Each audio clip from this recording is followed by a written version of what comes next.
Hi, this is Michael Waits, and welcome back to the Asia InsurTech Podcast. We are happy to be joined by Stephan Kaiser, the CEO and founder of KoverNow. Thank you so much for coming to the show today. Before we jump into the main part of this conversation, let's give our audience a little bit of your background for some context, please. Sure. Thank you for having me, Michael. So by background, weird maybe for where I landed. I'm a trained lawyer, but never worked as a lawyer. Ended up in investment banking. Done that for 20 plus years, and that kind of formed ideas. I was always a fig banker, so I always done, which is relevant, I think, for our conversation later, Michael. I've always done everything from banks on one end to insurance on the other side, but never any other industries. So I'm a bit of a fig idiot, if you want to call me that, right? When I felt I had enough time spent in corporate life and looked a little bit at what can I probably apply to myself without kind of kitchen sinking everything that I've learned to date, and I looked at the financial services industry, then I thought probably insurance is where there's a gap. Not only one, there's a bigger gap. I haven't defined at the time what exactly I would do, but I felt if I looked at financial services overall, that would be the place where I would apply myself. Interesting. Look, you worked at some of the same places that I worked at. I was not an investment banker. I was a trader. Yeah. But I saw the same thing you did. And to be fair, when I joined Morgan Stanley, I'm a little bit older than you are, but they were already spending $1 billion a year on technology, starting to do real-time data trading and stuff like that. And what I see now in the insurance industry is the insurance industry actually catching up to what Morgan Stanley and Goldman Sachs were doing in the early 2000s. Anyway, I think we've seen the same things. So what was that gap that you saw when you came to the insurance industry? You said, okay, I need to fix this thing. But what was that thing that you finally saw? So you and I are old enough to remember the first iPhone. 2007, right? 7. Yep. So, and if you remember the first payment app, so the first time that kind of financial services moved from the web or from, I don't know, you and I will remember phone banking, which was even worse, right? Moved to an app was actually PayPal in 2008. PayPal launched in 2008. You could do some stuff. Then, funny enough, I was based in the UK at the time. In 2011, a bank that you would not necessarily expect to come up with the first banking app, RBS, came out with 2011 with the first banking app. And then we had kind of the first neobank, Revolut. That all happened around 2015. You had Robinhood, so the first broker asset managers kind of moved on.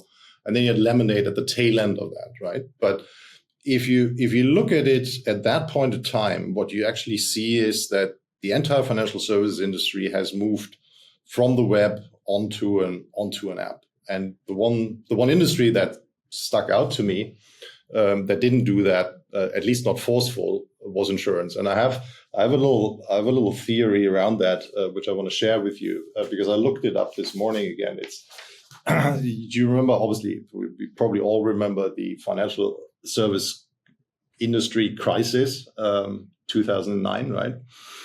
And I looked a little bit, why would that have been that insurance just so totally kind of ignored that space to invest in that space and get better in it? And my explanation for it is actually, I looked back at the implementation of Basel II, which you and I will remember, right? Which was globally implemented already between 2008 and 2010. Adding, I don't know, whatever, the places that you and I worked at, 2.5% equity or something like that. So you need to find cost in the system, right? You need to take out cost in order to justify that higher equity that you needed to hold for your trading operations and your lending operations. And funny enough, the Solvency II regime. So now I appreciate that's a European regime, but it was kind of leading the charge in a way, right? That was already adopted in November 2009, so very early in the financial crisis as well, but it's only come into force in the European Union on January 1st, 2019. And because I follow that very closely, because it wasn't the financial insurance industry that caused the issue with the exemption of one player that kind of did something which was not insurance. So they had a much stronger lobby to kind of fight back on Solvency II, the implementation, the specifics and the rules. And I think they just didn't feel that bite of, I need to find more capital fast. And if you look at the end result of Solvency II, where you actually get to is Solvency II landed pretty much where Solvency I ended. Right? It was a 10-year bureaucratic process that caused lots of pain for lots of people. But basically, we ended up in terms of capital that you need to put into an insurer around at the same spot. So are you suggesting, though, that the investment banks and the other financial services companies went for this, I'll use this catch-all phrase of like digital transformation earlier than insurance companies because they were trying to squeeze like 2% equity cost out of the rest of their operations? Well, at least at some level? Definitely cost is an issue, right? If you need to run the same business and you suddenly need, or whatever, for the large institutions, JP at some point in time at 4%, right? Right. So you need to find that money somewhere, right? So you're probably looking at cost. And when you look at cost, then one of the obvious things is you look at IT. And as you renovate your IT, you then have other possibilities to deal with consumers and customers in a different way. Interesting. One of the issues that I think that the insurance industry is having is they have not invested in the underlying technology in the same way, which prevents them now to faster adapt to all the other things that happen on the surface of it. Yeah, I mean, if you look at, because if you had done this back in 2015 or 16, which feels like a long time ago, but frankly, it's not. It's like you said, it's about a decade ago. Now that you have all this new stuff coming in, whether it's artificial intelligence, generative AI, all this new technology that's moving really fast, it would be a lot easier to adopt and adapt to those changes. But if you haven't done that, now you have to do 2 or 3 things at once. Exactly. And that makes things really difficult. Yeah. Yeah.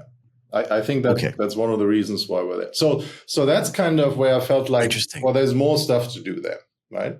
Yeah. And then you move to, so what do you do? And right. I consider myself reasonably limited, right? I don't wake up, unfortunately, every day like other people with tons of good ideas. So it took me a while to come up with one.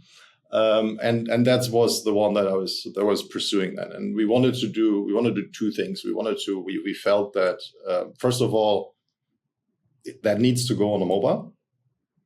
So we've worked on that. And then the other question is, what do you do once you have it on the mobile? And then, which is another question, where do you do it? So right. If we start with what do you do? So everything that's mandatory, I felt was very boring. So if you take your motor insurance and whatnot, that typically ends up on a price comparison website. Yeah, it's just commodified. People go for the cheapest provider and move on. So there's no real value that you can add. So we looked at something which is very, very niche, which is specie insurance.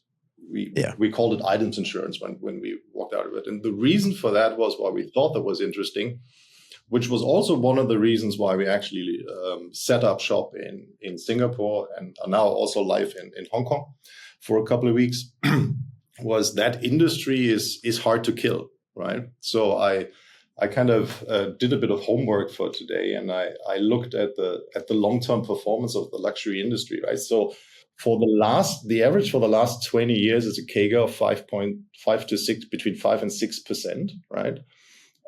That market is now 370 billion in 2023 and still growing. And online sales is about a quarter to a third of that market, right? That's a lot. Wait, so the online market is about a quarter? Because I was going to ask you about this, right? 25 to 30% in 2023. That's the last number I could find. And do you know which part of the luxury market that is? Like, no one's buying a yacht online, right? But you could buy a watch online. So I'm just trying to figure out like where that sits. Yeah. I don't have the details for that. That's okay. Unfortunately, the end results of those luxury makers are kind of opaque in those places. Fair enough. But a lot of stuff comes from the things that we can do. So a lot of the stuff, so 50 billion, around 50 billion, just to give you maybe another number to play around with. We do jewelry, right? Jewelry is very hard for us, and we come to that, I'm sure, in a second, because we like to know the thing that you insure before, and we like to have a market price for it before. So bespoke jewelry is very, very difficult. So traditionally, when you go to your family jeweler to get something nicely done, then it's hard to evaluate for us. All of that is shifting away from home jewelry and is moving to the channels that you would know, right? The Cartier, Sure. Tiffany's, the Bulgaris and whatnot. So that market itself is 50 billion now, right? So can I ask you this though? Because this brings up something that's really interesting to me. You're right. If I buy a diamond ring at Tiffany, or if I buy a Cartier watch, right, or if I buy, I can't remember the other brand that you mentioned, or even like a Breitling watch, right? These are things that are pretty standardized. You know, if they're verified and they're real, you kind of know what their value is because there's a primary market for them and there's a secondary market for them. Yep. But there's also a gold shop on the corner of my street, right? Yep. And I'm pretty sure it's high quality gold, but I don't know that. But how would you go about insuring those things? Or is that just so difficult? I don't want to call it uninsurable, but hard to insure. Do you know what I mean? Well, that's part of the idea that we had, right? To make things easier to insure, which are at least standardized. And I come to the art would be the same category. Very, very difficult, right? We have no way of knowing what your painting is worth. You need to go to someone who knows something about art. That wouldn't be me. Right. And that person would then have a learned opinion around that compared with lots of things. And then maybe tell you, yep, I don't know, you paid $1 million for that. That's probably the right price. Ideally, you would know that before, but right. So that's how that price discovery happens in art. In gold, I guess it's a little bit easier because you have the physics of gold that you can test, right? And then you probably get to a value by ounce, by gram, whatever it is. Right? But you're doing this all online, right? I want to ask another question about Harry Winston, so don't let me forget about that. Okay. But I want to finish a little bit of this gold conversation. If I want to use the KoverNow platform, but I can't give you my thing physically, right? I mean, the whole idea here is that this whole process is digitalized, APIs, all that kind of stuff, right? It's all the modern technology. Mm-hmm. But if I have like a gold bracelet or a gold necklace or gold earrings, how do I prove to you that it is what it is? And then how do I prove that, like, do you know what I mean? Like, how can I then go about ensuring that if it's not from Tiffany's or if it's not from Cartier or something like that? Yeah, you could still do it, but you wouldn't quite have the same comfort, so to speak, that if you looked up, if you wanted to insure your Breitling watch, we would know your Breitling watch. You would find it in what we call the catalog, right? Yep. And there would be a value next to it. If it is something that we do not know, you need to help us to find out what it is. So that is typically it starts with a receipt. That's a good starting point, right? If you just bought it and you have a receipt, fair enough. Because like I just paid $500 for it. 500 might be the right price. Then we look at other things in the background. How old is that thing, right? For gold, that obviously wouldn't matter. You need to provide pictures for it. So we are not particularly good in doing something very, very bespoke. We are very good in doing something which is standardizable, right? How about something in the middle? And this is why I wanted to talk about Harry Winston. All right. Because it's real. This is like Harry Winston is classic global luxury goods. But unlike Tiffany, like at Tiffany, you could buy like a $50,000 or $60,000 engagement ring or earrings. Yeah. But they probably sell like 1,000 or 10,000 of them because they're standardized, right? Mm-hmm. But at Harry Winston, they're probably not selling the same thing over and over again. Even though it's very expensive, they probably sell 3 of them, maybe, right? Because their designs are pretty exclusive. Is that also coverable? Yes, it is. And a Harry Winston would be relatively straightforward because a Harry Winston, if you spend that amount of money, they would give you all the evidence why that thing is worth what you just bought it for. Right. Yeah, I mean, it never really is, but I get it because the bid offer spread on that stuff is really large. But that's a conversation for a different podcast. Can I ask you this? So what are, if we back up a little bit and go a little bit higher, right? Like in this space, there are consumers, there are the retailers, and there are the insurers, right? Mm-hmm. What are the barriers that exist for all of these groups in relation to insuring these high value items? And we talked about a couple of them, but let's get a little bit more specific. Yeah. Okay. So let's do that maybe in turn, right? So if we think about that triangle and let's assume the consumer sits on top of it, which I think he or she should. Fair enough. By the way, just a little side comment. One of the reasons why we are in Asia is because of the demographics of Asia. So, and I'm coming back, unfortunately, to you and my age. So us sitting in Singapore, in Southeast Asia, let's call it 650 million people-ish, right? Yeah. From this year forward, half of them are 30 years and younger. Okay. Yeah. Wow. So half of that population definitely half of that population would, in contrast to you and I, be what I would consider a digital native. For sure. So those would be individuals that say, like, whatever I do, why can I not do that on an app? Yeah, exactly. Right? Exactly. So that was one of the reasons why we're out here. And that cohort between, wait a second, I think I have that number somewhere. I'll find it for us. But Okay. I think about 60% of that luxury market are now actually made up of millennials and Gen Zs. That's the biggest consumer cohort moving through the market after us, replacing us, basically, you and I. And those are kind of, as I said, digital natives, and therefore we think they want to do things slightly differently going forward. But yeah. Coming back to the point, consumer. So consumer, I'm a consumer. I've been burgled 3 times in my life, so I have a bit of experience with how that works. I always had insurance, and I always was very, very unhappy that I never got what I thought I deserved from my insurance carrier when I was burgled. What, did you have something stolen, or you lost something? Stolen. So Stolen. my flat got burgled. So not the same flat, 3 different flats got burgled one time each. And it was I never had the issue of, was there a break-in? Yeah, the front door is missing. There probably is something wrong, right? But the problem was you're missing a watch, you're missing this, you're missing that. Do you have the receipt? You have the receipt. Then you need to, maybe you don't have the receipt, or you can't find it anymore. Then you try to get a replacement receipt. And then you basically spend the next miserable 9 months with a claims adjuster who will then tell you he pays you a fraction of what you think your watch is worth. Right. I find that very, very unsatisfying every single time. We take that away because we fix that value before you actually insure it. So if you check out to be a straight player, it is very clear what the insurer would owe you. But if you are an insurer, and if you are, as I was at the time, not particularly familiar with how to insure high value items, you would start with thinking home contents insurance. And I always had home contents insurance. That was the basis for my claim at the time. But yes, everything in your house is insured theoretically, right? Correct. But then you find out for valuable items, there's relatively low caps on that, right? Depending on your policy, it might be 2,000, 5,000, something like that. If you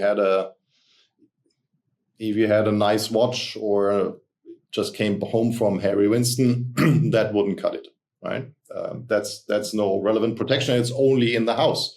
And what we actually want people is to kind of enjoy their stuff and take it out, right? Because we'd like to see those things and not being locked away. So then you may have, if you have someone who kind of has done that before, you may get the tip from someone to say, like, yeah, you can put a rider on your policy, which means extra coverage for other stuff, basically, is what a rider is, for a so-called named item, and that may then move you up maybe to 10,000 or so, right? So if we stick with your Harry example and the number that you put on that, we're still not anywhere. So from that moment on, you would really need a specialist insurer or broker or both, right? And that's not, if you're not in that space and you're just starting out, and if you are, I found a very interesting abbreviation today that I've never heard of before, but that's really interesting for that market that we talked about, with a lot of urbanization, education going on, the so-called Henry. I'm not sure if you've ever come across that term. That's high earners, but they're not rich yet. I want to meet the guys and gals that come up with these words. So it's a Henry. Yeah, I've heard this. Yeah, go ahead. I was maybe a Henry at the time. We actually have a Henry in KoverNow. That's not that Henry. It's a different Henry. Just to be clear. So then you, unless, I don't know, whatever, you're moving in the right circles or you would know where to go, it's a little bit hard to do that. And if you find someone, it's a very, very, I mean, at the time it would have been, it's a little bit better now, but still pretty much paper-based.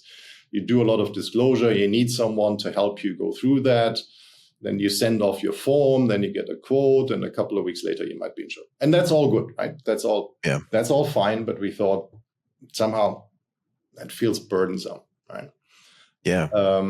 So that's the consumer that has that issue, and what the app solves for him or her is the Harry Winston can be done in 5 minutes, right? So our app is built. One of the things that I tell my technology team is when you add a function, I want a person to be able to step on the MRT, and a couple of stops later, you must be done with that process, right? Interesting. Yeah. Because it's something that insurance, you need to overcome inertia, right? You and I can both wake up one morning and says like, bought too many NVIDIAs, didn't buy enough NVIDIAs, whatnot, and we would do something under our own drive, right?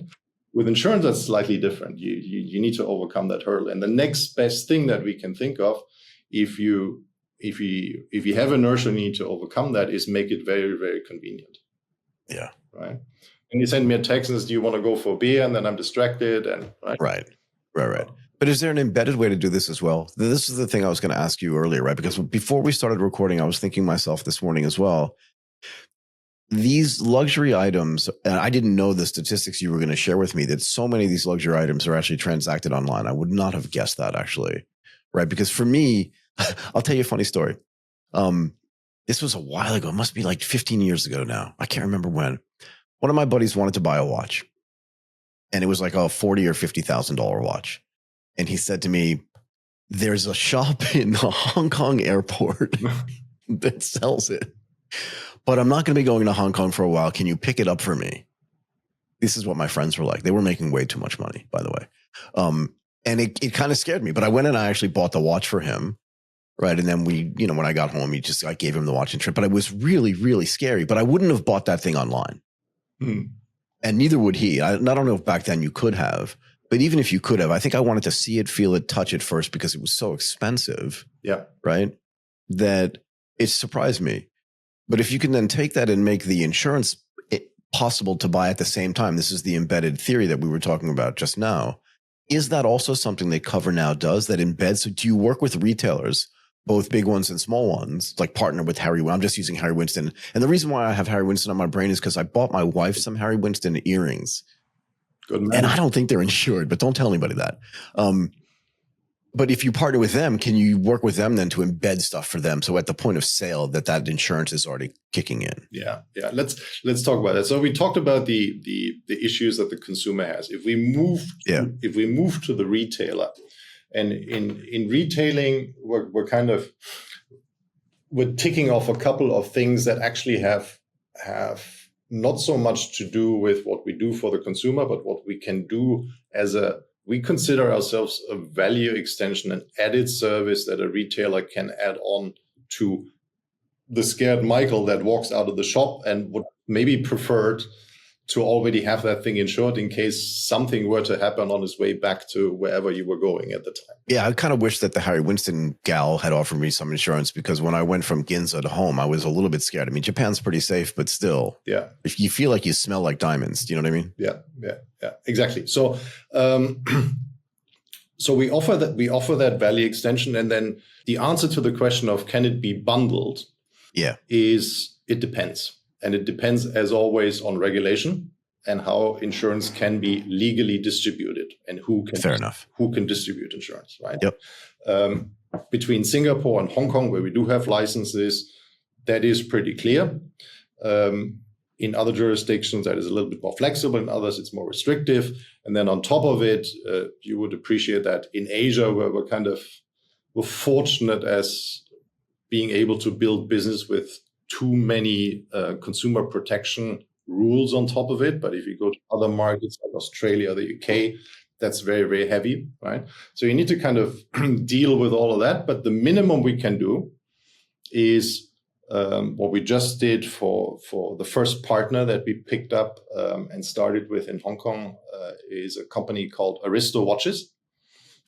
They do very, very nice, very, very colorful watches that are worth hundreds and thousands of dollars. And what we can do for them there is we're in the shop. So we have a point of sale solution. Okay, that sounds really interesting. I am going to let you go. Stephan Kaiser, the CEO and founder of KoverNow. Really, really interesting. You have to come back, actually, because I think this is going to be like a developing story. And I'd love to know who your new partners are going to be. And as you continue to expand, not just in the region, but in the rest of the world, see how this SaaS model plays out, particularly on the software side.